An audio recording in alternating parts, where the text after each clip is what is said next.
This is Chapter 1, Part 1 of Night, pages 3 through 14. They called him Moishe the Beetle, as if his entire life he had never had a surname. He was the jack of all trades in a Hasidic house of prayer, a shtibel. The Jews of Sighet, the little town in Transylvania where I spent my childhood, were fond of him. He was poor and lived in utter penury. As a rule, our townspeople, while they did help the needy, did not particularly like them. Moishe the Beetle was the exception. He stayed out of people's way. His presence bothered no one. He had mastered the art of rendering himself insignificant, invisible. Physically, he was as awkward as a clown. His waif-like shyness made people smile. As for me, I liked his wide, dreamy eyes gazing off into the distance. He spoke little. He sang, or rather he chanted, and the few snatches I caught here and there spoke of divine suffering, of the Shekinah and exile, where, according to Kabbalah, it awaits its redemption, linked to that of man. I met him in 1941. I was almost 13 and deeply observant. By day I studied Talmud, and by night I would run to the synagogue to weep over the destruction of the temple. Okay, so we're meeting Moishe the Beetle, and we're learning a little bit about Ellie here in this first page. So it is 1941, and Ellie is almost 13 years old. He lives in a town called Sighet, which is a little town in Transylvania. And we're learning about Moishe the Beetle, who's not really a beetle, right? A beetle is like an insignificant kind of like speck of a human, according to the Jews of Sighet. So he's homeless, he kind of just wanders around.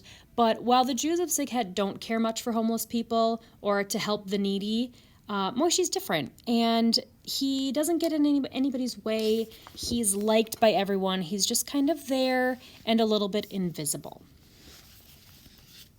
One day, I asked my father to find me a master who could guide me in my study of Kabbalah. "You are too young for that. Maimonides tells us that one must be 30 before venturing into the world of mysticism, a world fraught with peril. First, you must study the basic subjects, those you are able to comprehend." My father was a cultured man, rather unsentimental. He rarely displayed his feelings, not even within his family, and was more involved with the welfare of others than with that of his own kin. The Jewish community of Sighet held him in the highest esteem. His advice on public and even private matters was frequently sought. There were 4 of us children, Hilda the eldest, then B. I was the third and only son. Tispora was the youngest. So Ellie talks a little bit about his father here, and when he asks his father to find him someone to help him study, his dad basically says, nope, don't worry about religion right now, you should just focus on your schooling. Ellie points out that his father is pretty high up in the community. He is maybe one of the leaders in the Jewish community, but that he doesn't really care for family matters so much. Not that he's a bad father, he's not, but he just doesn't worry about the family all that much, and he's more concerned about the town. We also learn that Ellie has 3 sisters. Hilda and B are his older sisters, and Tispora is the youngest. My parents ran a store. Hilda and B helped with the work. As for me, my place was in the house of study, or so they said. "There are no Kabbalists in Sighet," my father would often tell me. He wanted to drive the idea of studying Kabbalah far from my mind. In vain. I succeeded on my own in finding a master for myself in the person of Moishe the Beetle. He had watched me one day as I prayed at dusk. "Why do you cry when you pray?" he asked, as though he knew me well. "I don't know," I answered, troubled. I had never asked myself that question. I cried because something inside me felt the need to cry. That was all I knew. "Why do you pray?" he asked after a moment. Why did I pray? Strange question. Why did I live? Why did I breathe? "I don't know," I told him, even more troubled and ill at ease. "I don't know." From that day on, I saw him often. He explained to me with great emphasis that every question possessed a power that was lost in the answer. Man comes closer to God through the questions he asks him, he liked to say. Therein lies true dialogue. Man asks and God replies, but we don't understand his replies. We cannot understand them, because they dwell in the depths of their soul and remain there until we die. The real answers, Eliezer, you will find only within yourself. "And why do you pray, Moishe?" I asked him. I prayed to the God within me for the strength to ask him the real questions. We spoke that way almost every evening, remaining in the synagogue long after all the faithful had gone, sitting in the semi-darkness where only a few half-burnt candles provided a flickering light. One evening, I told him how unhappy I was not to be able to find in Sighet a master to teach me the Zohar, the Kabbalistic works, the secrets of the Jewish mysticism. He smiled indulgently. After a long silence, he said, "There are 1,001 gates allowing entry into the orchard of the mystical truth. Every human being has his own gate. He must not err and wish to enter the orchard through a gate other than his own. That would present a danger not only for the one entering, but also for those who are already inside." And Moishi the beetle, the poorest of the poor of Sighet, spoke to me for hours on end about the Kabbalah's revelations and its mysteries. Thus began my initiation. Together, we would read over and over again the same page of the Zohar, not to learn it by heart, but to discover within the very essence of divinity. And in the course of those evenings, I became convinced that Moishi the beetle would help me enter into eternity, into that time when question and answer would become one. So Ellie and Moishi talk about religion, about Kabbalah, about Judaism, and we see that not only is Moishi a great mentor for Ellie really cares about his religion. Most likely he is planning on becoming a rabbi or just wants to be really involved in his religion when he gets older. So this is very important to him. And then, one day, all foreign Jews were expelled from Sighet, and Moishi the beetle was a foreigner. Crammed into cattle cars by the Hungarian police, they cried silently. Standing on the station platform, we too were crying. The train disappeared over the horizon. All that was left was a thick, dirty smoke. Behind me, someone sighed. "What do you expect? That's war." The deportees were quickly forgotten. A few days after they left, it was rumored that they were in Galatia, working, and even that they were content with their fate. Days went by, then weeks and months. Life was normal again. A calm, reassuring wind blew through our homes. The shopkeepers were doing good business, the students lived among their books, and the children played in the streets. Moishi and the other foreign Jews were taken away, and nobody really knows what happened to them, and nobody knows why they were taken away. But someone said, "Well, that's war," and then everybody kind of just moved on. So this is the first example of us seeing that people were in a little bit of denial. They were willing to just not really worry about it and say, well, whatever, and then things just went back to normal, and they kind of forgot about all those people that were taken away. One day, as I was about to enter the synagogue, I saw Moishi the beetle sitting on a bench near the entrance. He told me what had happened to him and his companions. The train with the deportees had crossed the Hungarian border, and once in Polish territory had been taken over by the Gestapo. The train had stopped. The Jews were ordered to get off and onto waiting trucks. The trucks headed towards a forest. There, everybody was ordered to get out. They were forced to dig huge trenches. When they had finished their work, the men from the Gestapo began theirs. Without passion or haste, they shot their prisoners who were forced to approach the trench one by one and offer their necks. Infants were tossed into the air and used as targets for machine guns. This took place in the Galatian forest near Colome. How had he, Moishi the beetle, been able to escape? By a miracle. He was wounded in the leg and left for dead. So we now know that Moishi has disappeared because he was taken away by the Nazis and the Gestapo. And he explains that he somehow survived this mobile killing unit where everyone was forced to dig a hole and then offer up their necks and be shot. So we learn a little bit later that he was shot in the leg and that he was able to get away. And they thought he was dead, but he wasn't. Day after day, night after night, he went from one Jewish house to the next, telling his story, and that of Malka, the young girl who lay dying for 3 days, and that of Toby, the tailor who begged to die before his sons were killed. Moishi was not the same. The joy in his eyes was gone. He no longer sang, he no longer mentioned either God or Kabbalah. He spoke only of what he had seen. But people not only refused to believe his tales, they refused to listen. Some even insinuated that he only wanted their pity, that he was imagining things. Others flatly said he had gone mad. As for Moishi, he wept and pleaded. "Jews, listen to me. That's all I ask of you. No money, no pity. Just listen to me." He kept shouting in the synagogue between the prayer at dusk and the evening prayer. Even I did not believe him. I often sat with him after services and listened to his tales, trying to understand his grief, but all I felt was pity. "They think I'm mad," he whispered, and tears like drops of wax flowed from his eyes. Once I asked him the question, "Why do you want people to believe you so much? In your place, I would not care whether they believed me or not." He closed his eyes as if to escape time. "You don't understand," he said in despair. "You cannot understand. I was saved miraculously. I succeeded in coming back. Where did I get my strength? I wanted to return to Sighet to describe to you my death so that you might ready yourselves while there is still time. Life? I no longer care to live. I'm alone. But I wanted to come back to warn you. Only no one's listening to me." This was towards the end of 1942. So the people of Sighet are not listening to Moishi. They think he's crazy. They think they just want they think he just wants their pity and their money.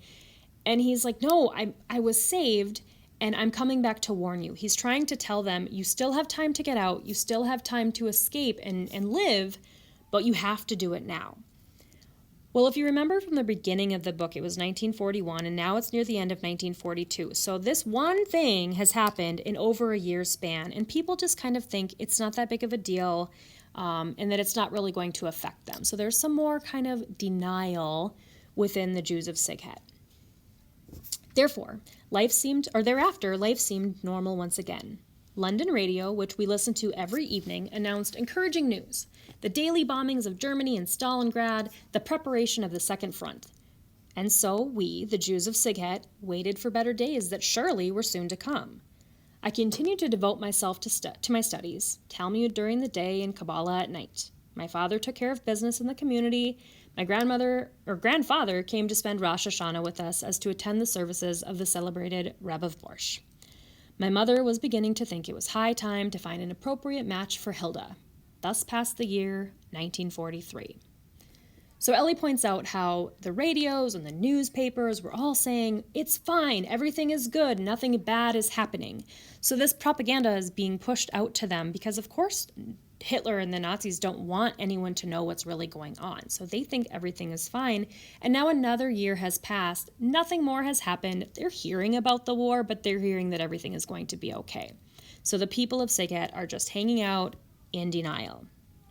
Spring 1944. Splendid news from the Russian front. There could no longer be any doubt. Germany would be defeated. It was only a matter of time. Months or weeks, perhaps.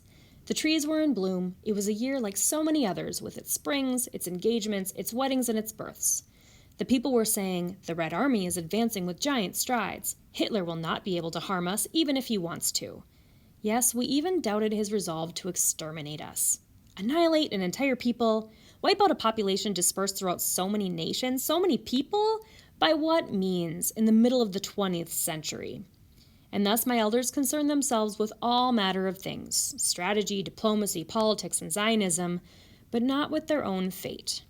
Even Moishi the beetle had fallen silent. He was weary of talking. He would drift through the synagogue or through the streets, hunched over, eyes cast down, avoiding people's gaze. Here we see the first mention of the Red Army. So the Red Army, the Soviet Union from the East, are advancing with great strides. So anytime we hear the Red Army, that's like a symbol of hope. The Red Army are the ones that the Jews think are going to come save them. So the Red Army is coming. Hitler won't be able to get us. So there's another example of some denial that Ellie is pointing out. In those days, it was still possible to buy immigration certificates to Palestine. I had asked my father to sell everything, to liquidate everything, and to leave. "I am too old, my son," he answered. "Too old to start a new life. Too old to start from scratch in some distant land." So Ellie asks his father, "Can we get out of here? Can we leave?" And his father says, "No, I'm too old." Also, it was very difficult to start over. It was also difficult to get all the paperwork and everything put together so you could even leave your country legally. So his dad wasn't willing to do that. And the radios were saying that everything is fine. So, of course, no, he doesn't want to pick up and leave. He's got a good thing going in Sighet, and he doesn't want to change that. Budapest radio announced the fascist party had seized power. The regent Milkos Horthy was forced to ask a leader of the pro-Nazi Nihilist party to form a new government. Yet we were still not worried. Of course, we had heard of the fascists, but it was all an abstract. It meant nothing more to us than the change of ministry. The next day brought really disquieting news. German troops had penetrated Hungarian territories with the government's approval. Finally, people began to worry in earnest. One of my friends, Moishe Chain-Berkowitz, returned from the capital for Passover and told us, "The Jews of Budapest live in an atmosphere of fear and terror. Anti-Semitic acts take place every day in the streets, on the trains. The fascists attack Jewish stores, synagogues. The situation is becoming very serious." The news spread through Sighet like wildfire. Soon that was all people talked about. But not for long. Optimism soon revived. The Germans will not come this far. They will stay in Budapest for strategic reasons, for political reasons. In less than 3 days, German army vehicles made their appearance on our streets. So through Moishe Chain-Berkowitz, there was another warning given to them. He was in a bigger town that had maybe more hustle and bustle, and he says Jews are treated horribly there. In Budapest, everything is really bad. And he's giving them another warning, and the Jews are like, it's fine. It's going to be okay. We will get through this. It's not going to happen in Sighet. And then sure enough, here come the German army vehicles. Anguish. German soldiers with their steel helmets and their death's head emblem. Still, our first impression of the Germans were rather reassuring. The officers were billeted in private homes and even Jewish homes. Their attitudes towards their host was distant but polite. They never demanded the impossible, made no offensive remarks, and sometimes even smiled at the lady of the house. A German officer lodged in the Kahn's home across the street from us. We were told that he was a charming man, calm, likable, and polite. 3 days after he moved in, he brought Mrs. Kahn a box of chocolates. The optimists were jubilant. Well, what did we tell you? You wouldn't believe us. There they are, your Germans. What do you say now? Where's their famous cruelty? The Germans were already in our town, the fascists were already in power, the verdict was already out, and the Jews of Sighet were still smiling. Ellie points out here that there's so much denial, even though the Germans have literally moved into their town and their homes. Everyone's like, but they're nice. It's okay. Nobody's being mean to us. You guys were wrong about how bad this is going to be. The 8 days of Passover. The weather was sublime. My mother was busy in the kitchen. The synagogues were no longer open. People gathered in private homes, no need to provoke the Germans. Almost every rabbi's home became a house of prayer. We drank, we ate, we sang. The Bible commands us to rejoice during the 8 days of celebration, but our hearts were not in it. We wished the holiday would end so as not to have to pretend. On the 7th day of Passover, the curtain finally rose. The Germans arrested the leaders of the Jewish community. From that moment on, everything happened very quickly. The race towards death had begun. First edict. Jews were prohibited from leaving their residences for 3 days under penalty of death. Moishe the Beadle came running to our house. "I warned you," he shouted, and left without waiting for a response.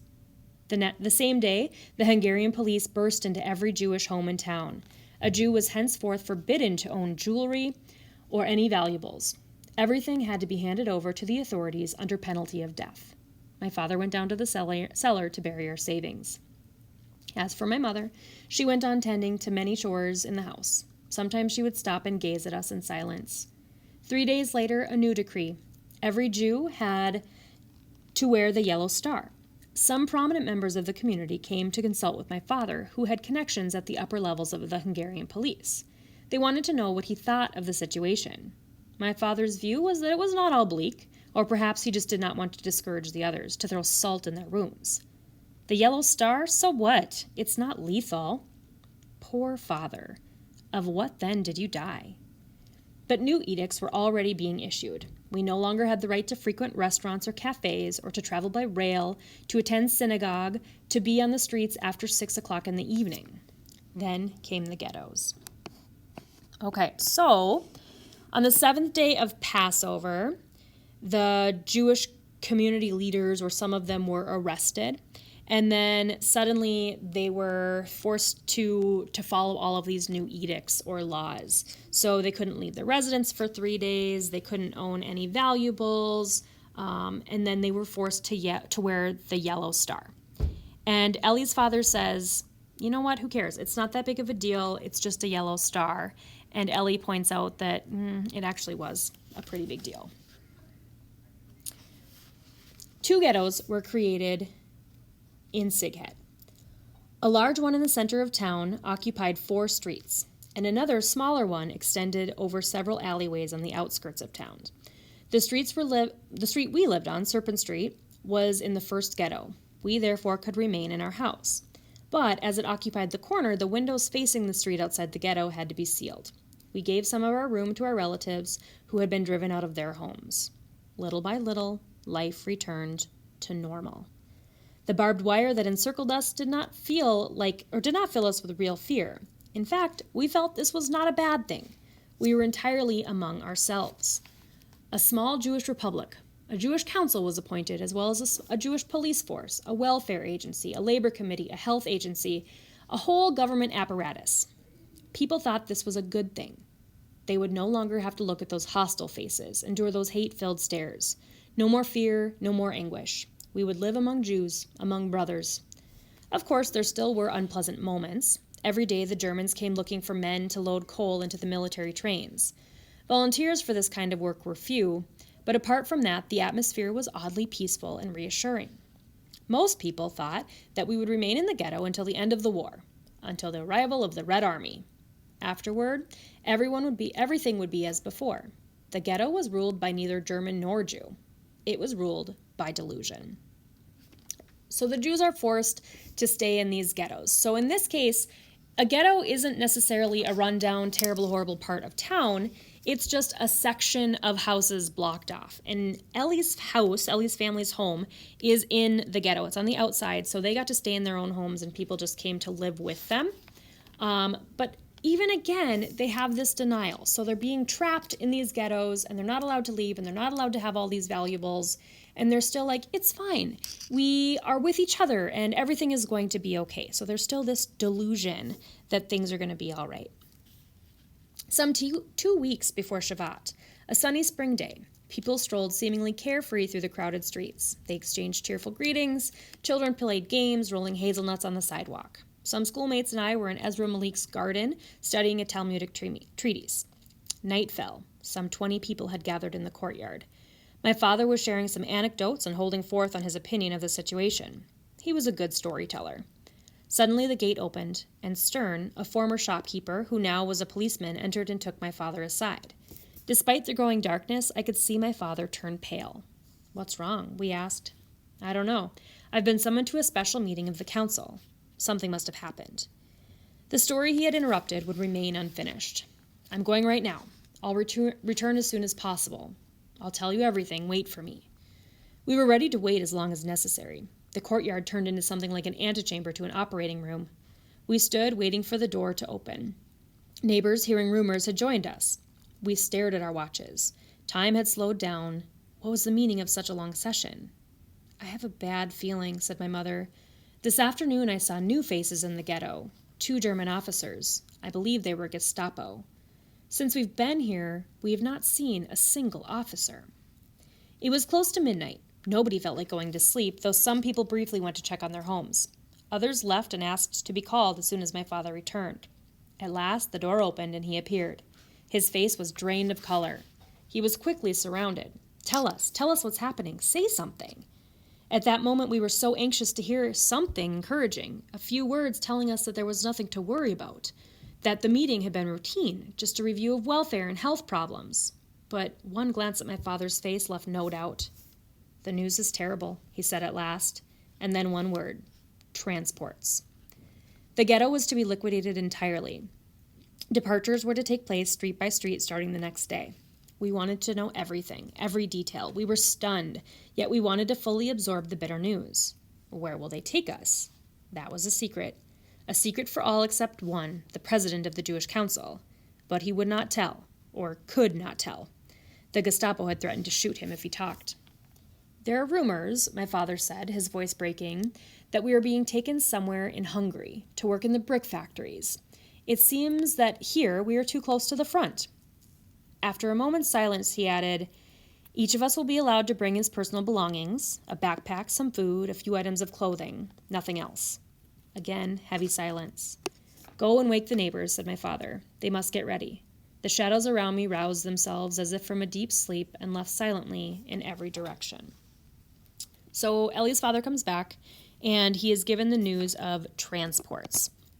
They don't know where they're going necessarily, but they think that they're going to Hungary to work in brick factories because the war is getting too close and they just need to get out of Sighet. So obviously we know that that's a lie, but they really don't know what's going on or the magnitude of everything that's happening. So at this point, Ellie and his family are in a ghetto and they are about to be transported to some unknown location.